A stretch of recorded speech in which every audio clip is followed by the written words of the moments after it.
The Federal Reserve, Fed, holds the key to the U.S. economy, deciding when to pump money and when to tighten the faucet.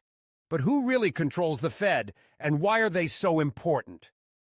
Let's explore the 5 historical steps that transformed the Fed from a small organization into the master of the U.S. economy.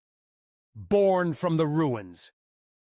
In 1907, a major financial crisis caused a wave of bank collapses, and people lost their savings. This led to the creation of the Fed in 1913, initially just a bank for other banks. From decentralization to centralization. The Fed started with 12 independent regional banks, but the Great Depression exposed the inefficiencies. In 1935, the U.S. Congress established the Fed's Board of Governors, centralizing power in one place, the dual mandate and inflation. In the 1970s, inflation soared to nearly 15%.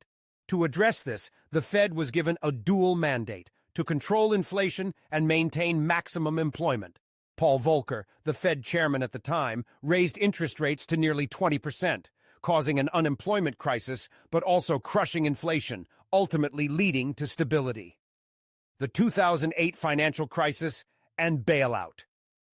When the 2008 financial crisis hit, the Fed not only adjusted interest rates, but also pumped money into the system, bought bonds, and saved the U.S. economy from collapse.